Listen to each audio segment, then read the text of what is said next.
Welcome to the Real News Network. I'm Paul Jay, and we're live. We're live on Facebook, we're live on YouTube, we're live on therealnews.com.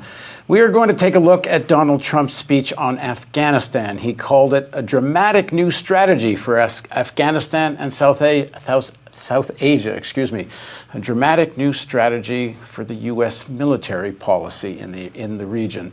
Now joining us to help us dissect the speech is Phyllis Bennis. She joins us from Washington, D.C. Phyllis is the director of New Internationalism Project at the Institute for Policy Studies in Washington. She's the author of many books, most recently, Understanding ISIS and the New Global War on Terror, and before that, Ending the U.S. War in Afghanistan, a primer. Thanks very much for joining us, Phyllis. Good to be with you, Paul. So before we start working our way through the speech, let's remind ourselves why we are here, meaning why are we talking about this and why are American troops still in Afghanistan? And to a large extent, this begins back with Jimmy Carter and Brzezinski and a plot or plan to draw the Soviet Union into its own Vietnam. So give us a quick primer on how we got here. Well, you know, we hear a lot about Afghanistan being the longest U.S. war, and generally people talk about it being in 16 years, making it our longest war. But in fact, as you say, this goes back a generation before that to the 1980s, when the question of Soviet support for a progressive government in Afghanistan was used as the basis for a longstanding effort by the CIA to undermine that government that led, of course, to a war between the U.S. and the Soviet Union in Afghanistan, a proxy war of the Cold War. And it was in that context that we set the stage for today's war. That was the period of the so-called Mujahideen being on the rise to fight against the Soviet Union, supported by the United States, funded, armed by the United States, including one Osama bin Laden, who was at that time supported by the United States as an anti-Soviet hero, if you will. And that was what set the stage for the post-9/11 war, where the U.S. saw the opportunity to go to war in Afghanistan, not because anyone was all that interested in Afghanistan at the time, but because it was a way of justifying war as a supposedly legitimate response to 9/11. This horrific crime that had happened instead would be answered as if it were an act of war. And the announcement was the U.S. is going to take the world to war. That, of course, had everything to do with setting the stage for the later war in Iraq. And yet we have been at war in Afghanistan now for 16 years. Afghans are dying, Afghan civilians are dying in higher numbers every single year in that war since the United Nations began keeping track. That includes last year. We now have more Afghan civilians that have died already this year before even before the year is over. So this question of the consequences of the war are being felt most primarily by the people of Afghanistan, who are seeing their country occupied by a foreign military force and are dying in enormous numbers. And one final thing on this, Paul, that I think is important, because one of the things that we heard over and over in the first years of the war in Afghanistan, this is to help the women of Afghanistan. This is because the women of Afghanistan are being terribly oppressed. Well, that part was true. They are and were being terribly oppressed by every faction that fought over Afghanistan. But the difference is that after 16 years of U.S. military occupation, Afghanistan remains the country in which a child born today has the worst chance in the world, of any country in the world, to survive to her first birthday. That is what 16 years of military occupation have left the people of Afghanistan. Okay, we're going to start working our way through the speech, and that will give us a chance to talk about other parts of the story. So first of all, after saying that Trump, after saying he had considered withdrawing from Afghanistan, in fact had more or less campaigned on that, changed his mind. He said being in the Oval Office makes you look at these things differently. And thus, after a review, have come up with this new strategy. So let's work our way through what is supposedly a new strategy. So let's look at the first clip from the speech. A core pillar of our new strategy is a shift from a time-based approach to one based on conditions. I've said it many times.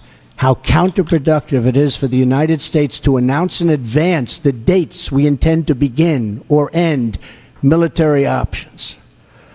We will not talk about numbers of troops or our plans for further military activities.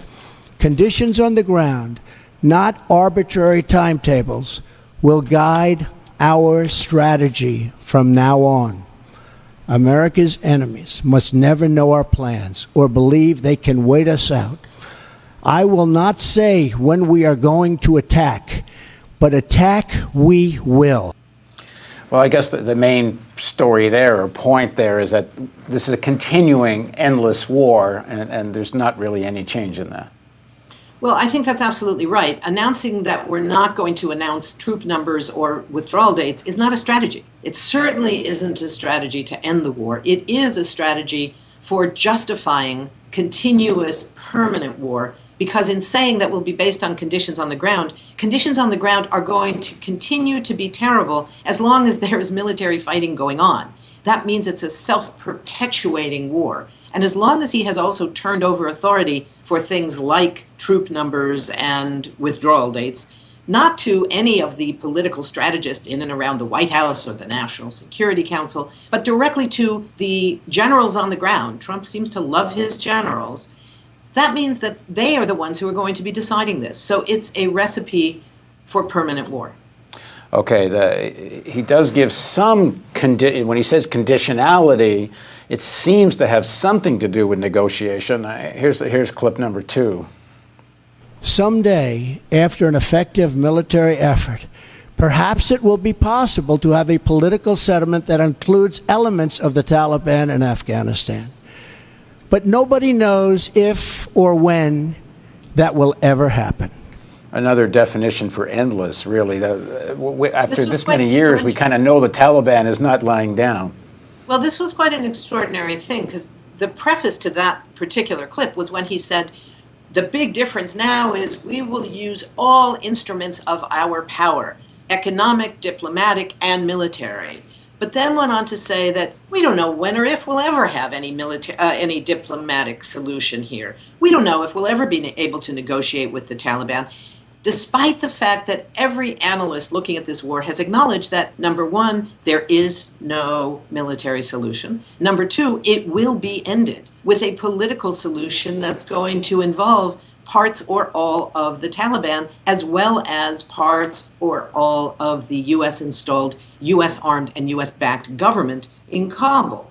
That's what's going to end this war, whenever that happens. So when Trump goes on to say, maybe, whenever, if we think so, possibly, perhaps, there might be some kind of diplomacy, that's not a commitment to using diplomacy, and it certainly is not a commitment to working to end this horrifying war. Okay, we're going to take a clip number 4. We're going to jump, guys, in the studio. This is probably one of the most interesting parts of the speech, where he talks about the new attitude towards Pakistan. We ready with clip 4 there? The next pillar of our new strategy is to change the approach and how to deal with Pakistan. We can no longer be silent about Pakistan's safe havens for terrorist organizations, the Taliban, and other groups that pose a threat to the region and beyond. Pakistan has much to gain from partnering with our effort in Afghanistan. It has much to lose by continuing to harbor criminals and terrorists. In the past, Pakistan has been a valued partner. Our militaries have worked together against common enemies. The Pakistani people have suffered greatly from terrorism and extremism. We recognize those contributions and those sacrifices. Okay, there's actually a little more to that clip. I'm just going to read it. But Pakistan has also sheltered the same organizations that try to kill every single day to kill our people. We've been paying Pakistan billions and billions of dollars. At the same time, they've been housing various terrorists we are fighting. He says, but that will have to change, and will change immediately. It's a direct threat to the billions of dollars of funding to the Pakistani military. Well, this is a real question, whether it is, in fact, a threat to the billions of dollars to the Pakistani military that the U.S. has continued to give despite the role of Pakistan in supporting and housing, as he says, the Afghan Taliban while fighting inside Pakistan against the Pakistani Taliban. This is a very tricky business because no military in the US, no military officials have wanted to end or even cut back the military support to Pakistan because it's seen as an important ally in the region. It allows the US transit for all the supplies that are needed for this massive war industry that we have operating in Afghanistan. They go through Pakistan. So there's a lot of reasons that this may well be a fake threat to Pakistan.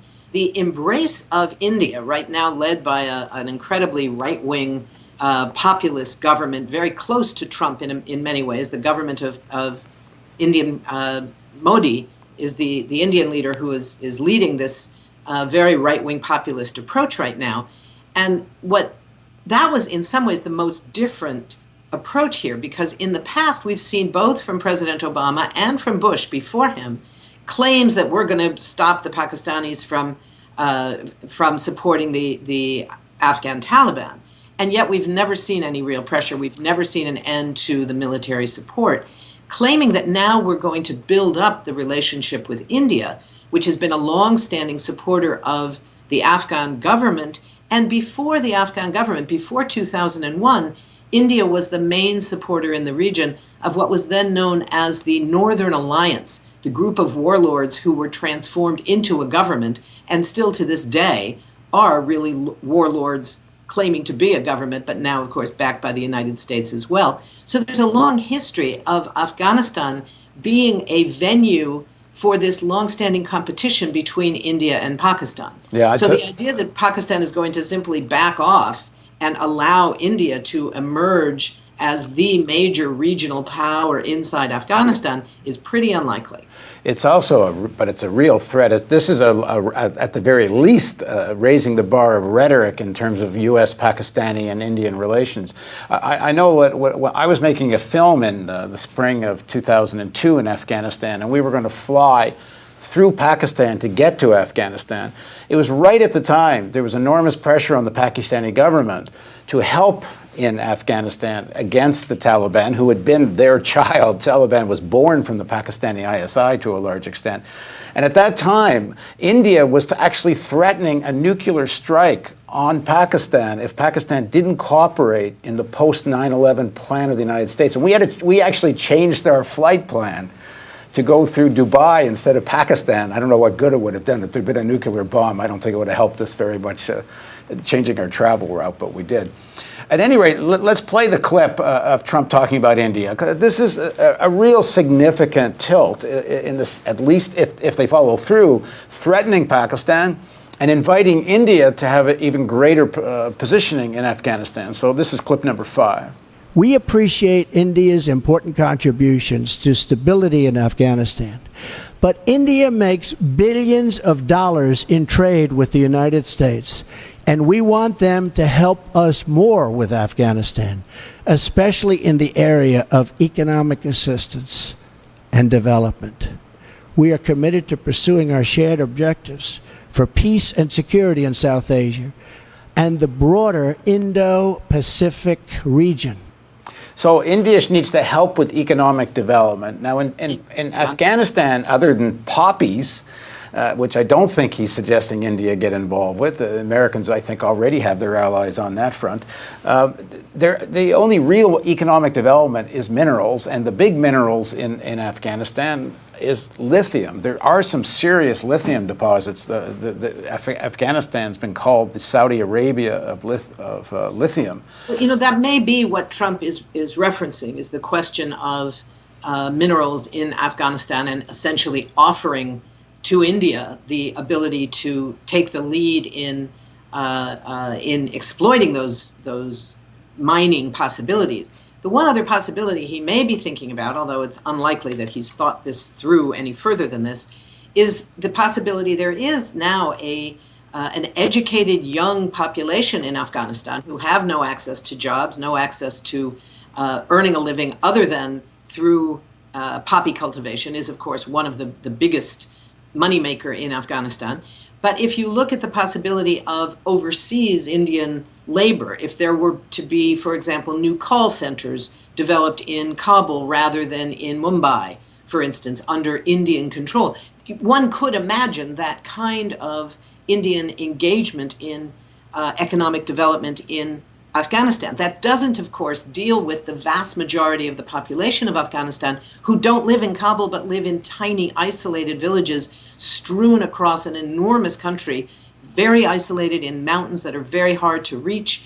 This is part of the reason that there's such terrible conditions in terms of infant mortality, for instance, the lack of access to health care in these tiny villages where the majority of Afghans live. So what they're proposing India should provide to Afghanistan is not at all clear.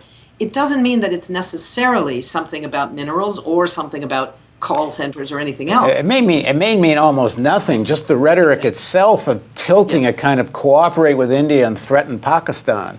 And it's a reminder to the government in Pakistan that it was and is India that is the biggest regional sponsor, if you will, of the warlords who are now in power in Kabul. The government put in power by the United States came out of this Northern Alliance that was very much a child of the Indian government, very much as the Taliban was a child of the Pakistani secret intelligence agencies.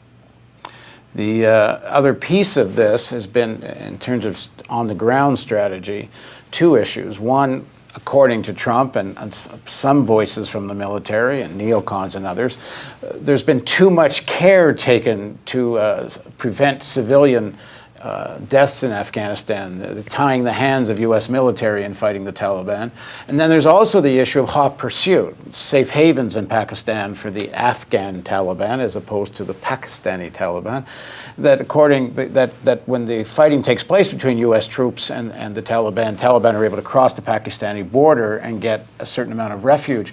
Well, there was nothing directly in the speech. Well, let me play a clip of the speech, because I think given that this directly follows discussions about Pakistan, I think this does connect. So let's play clip 6. I've already lifted restrictions the previous administration placed on our warfighters that prevented the Secretary of Defense and our commanders in the field from fully and swiftly waging battle against the enemy. Okay, the rest of that clip goes, that's why we will also expand authority for American armed forces to target the terrorists and criminal networks that sow violence and chaos throughout Afghanistan. These killers need to know they have nowhere to hide, that no place is beyond the reach of American might and American arms. Retribution will be fast and powerful. I think that suggests two things. One, lifting restrictions on civilian death, but it also means the safe havens in Pakistan, which he refers to twice during the speech. Right. It may mean that, but what we do know, what we don't have to imagine, does it or doesn't it, is the question of killing civilians being irrelevant to U.S. strategy. And the reason we know that is because that's already been in place since the day Trump took office in January. Since that time, there has been a 67% rise, according to the United Nations, in civilian casualties in Afghanistan, relative to the equivalent position of say, last year or the year before.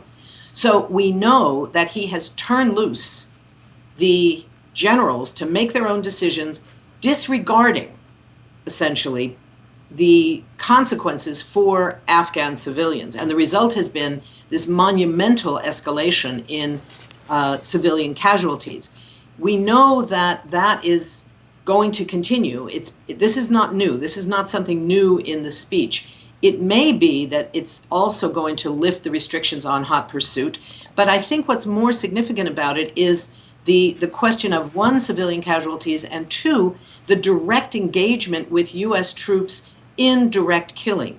Officially, under Obama and officially in these first months of the Trump administration, the U.S. mission in Afghanistan has been primarily that of training and organizing the special forces of Afghanistan, teaching them how to, for example, call in airstrikes, less engaged in direct fighting. What we're now talking about, if we're talking about sending 3,000 or 4,000 or 5,000 new troops, is embedding those troops in at a much lower level, at the level of ground forces with the Afghan army, so that U.S. troops will be directly involved, as they were in the first 10 years or so of the war, in the fighting, in kicking down doors, in killing people on the streets, in blowing up houses, attacking villages, in a much more direct way than officially they have been involved with in the last several years. That would be a significant change. If this is hot pursuit, and it sure looks like it to me, what does that mean in terms of Pakistani politics? And anti-American sentiment in Pakistan is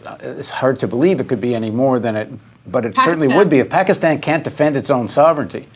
Pakistan already has among the highest level of anti-U.S. Sentiment among its population of any country in the world. That will get higher. The question of what it would mean militarily for U.S. troops, for example, in Afghanistan working near the Pakistani border, would they become targets of Pakistani attacks? There's no evidence of that so far, but it certainly could lead to that. This certainly escalates the tensions between Pakistan and India at the regional level, something that's already very dangerous because these are two nuclear powers that are not accountable to the Non-Proliferation Treaty, are not accountable to any of the treaty limitations on the so-called official nuclear states, the five. They are among the four unofficial states, the others being North Korea and, of course, Israel. But we are looking at a potentially very dangerous escalation in Pakistani-Indian relations as a result of this, if the U.S. decides to actually use that claimed right of hot pursuit across the Pakistani border. Now, we're going to get to some questions. We have a few minutes left. So if you're watching live on Facebook, YouTube, or The Real News, and you have some questions, just put them in the comments section there. Let me ask you one more question, Phyllis, before we see if there's some viewer questions. Breitbart News, some of the quote-unquote alt-right, Laura Ingraham and Coulter, a lot of the far-right voices have been attacking this policy, saying that Trump had promised to get out, and now he's not. They're saying he's essentially continuing an Obama policy in Afghanistan. Bannon, who now runs Breitbart News was really attacking. But it seems the height of hypocrisy, given it's been widely reported that Bannon supported, along with Jared Kushner, turning this into a mercenary war, not sending as many as 5,000 mercenaries to Afghanistan under Eric Prince's new company, Frontier or something. And that this would, here's that, we're showing a picture of Eric Prince here. Apparently, he recommended in a briefing that they follow the model of the East India Company and set up an actual viceroy, who maybe that viceroy would be Eric Prince, I don't know. And if Afghanistan essentially be run by a mercenary army, and that was apparently something Bannon was supporting. That's right, but we find out now that Bannon's firing on the just hours before this last strategy meeting on Afghanistan that was held at Camp David last Friday, once Bannon was out, the issue of Prince's proposal was taken off the agenda and Prince was no longer allowed to attend that meeting.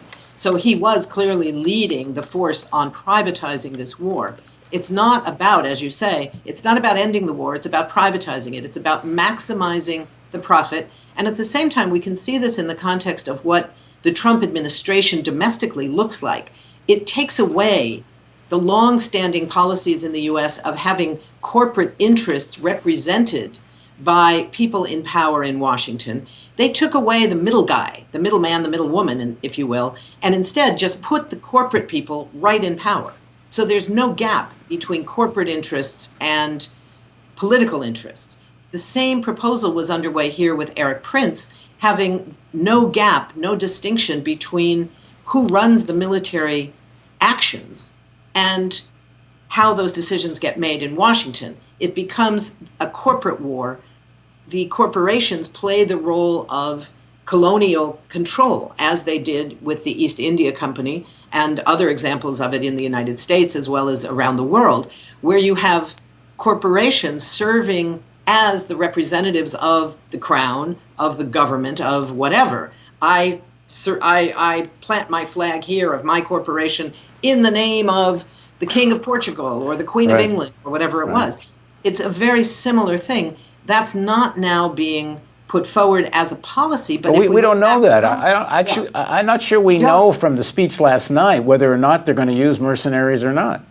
Well, what we don't know is whether there's going to be an end to the current use of mercenaries. We shouldn't imagine that there are no mercenaries. There's thousands, isn't there? Now, there are tens of thousands of mercenaries that have been working in Afghanistan, in Iraq, other places as well, paid by either the U.S. Pentagon or by the State Department. In the case, for example, of Iraq, when the U.S. pulled out all its troops and pulled out all Pentagon-paid mercenaries, that was how the agreement with the Iraqi government was written. What they did was rewrite the contracts so that the State Department under Hillary Clinton was paying those same mercenaries to do the same thing in Iraq, but they were now not in violation of the agreement with the Iraqi government.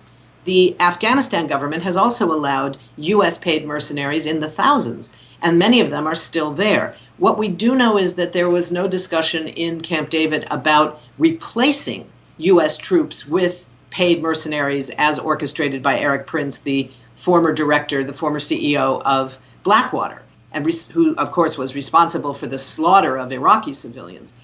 The problem, of course, with mercenaries is they are not accountable either to U.S. law or to international law. They are unaccountable actors, accountable only to the profit margin of their company. A very, very dangerous shift. They are already there.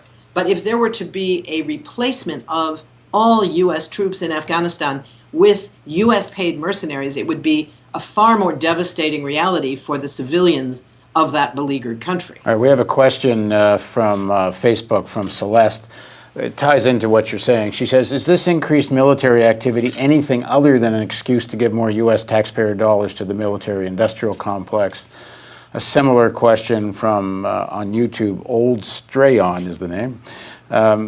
He says, has anyone measured the percentage of GDP of the military-industrial complex versus consumer goods manufacturing, the change in those percentages since 2008? I don't know about the percentage change, but I will say that one of the statistics that has not changed is that 54 cents out of every accessible federal dollar, 54 cents, goes to the military. 54 cents. So when we hear things about why we don't have enough money for jobs and for healthcare and for education and for infrastructure, that's reason number one, because it's going to military interests. And those military interests, of course, they get billions from the Pentagon, who order their guns and their bullets and their bombs and their bombers and all of the drones and all of the equipment that carries out these wars. And then in return, those same companies spend millions of dollars, $30 million just last year, in lobbying Congress to make sure that they pay for a continuation of these wars. So that is certainly a major part of it. I think it would be a mistake to say it's the only reason. There are certainly geopolitical reasons why the U.S. is very reluctant to give up its positioning in Afghanistan, as much as it is across the Middle East, for example, where you have the empire of bases, as some have called it, the hundreds of U.S. military bases that allow interventions, attacks around the world from those regions. Everything has to do with geography. It also has to do with where are gas and oil pipelines going to be built in the future? Where are these newly discovered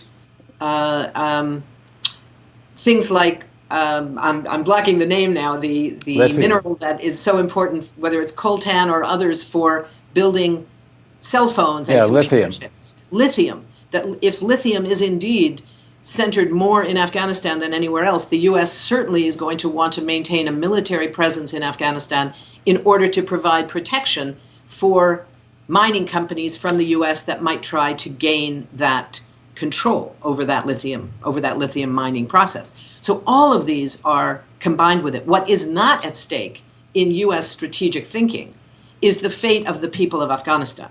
The fact that children in Afghanistan are still dying more than anywhere else in the world before their first birthday. That's not on the agenda for how the U.S. figures out its targeting. This isn't a question from social media, but let me ask it because I know you don't have too much more time.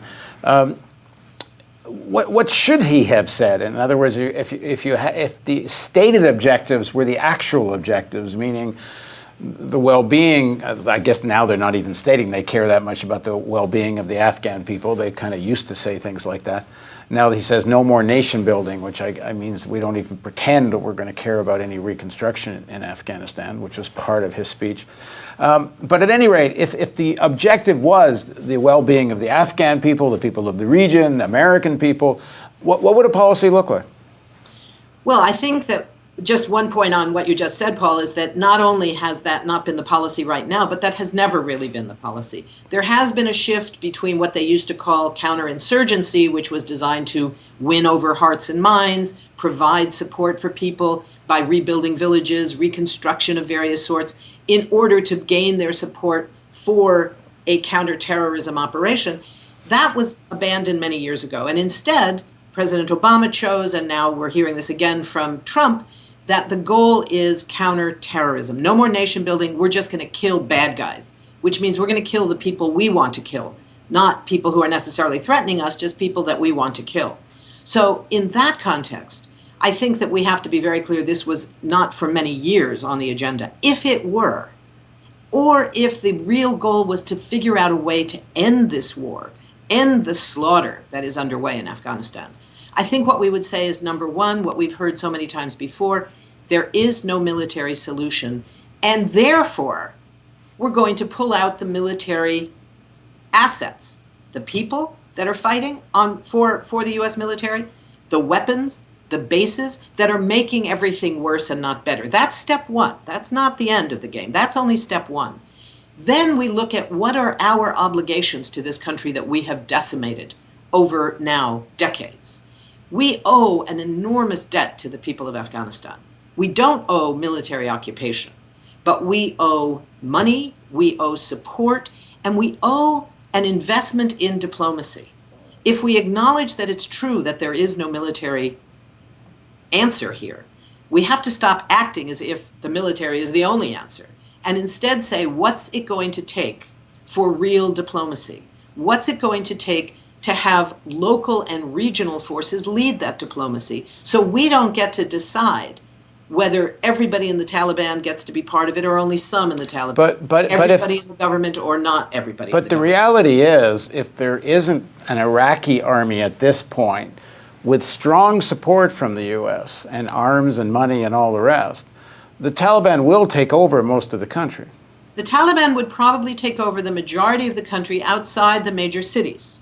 The big question is, how much worse would that be for the people of Afghanistan? The Taliban are an extremist, terrible organization.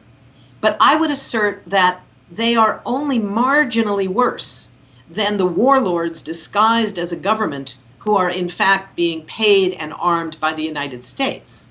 You know, the guy who invented the horrific targeting of young women by throwing acid in their face, this was not somebody from Al-Qaeda.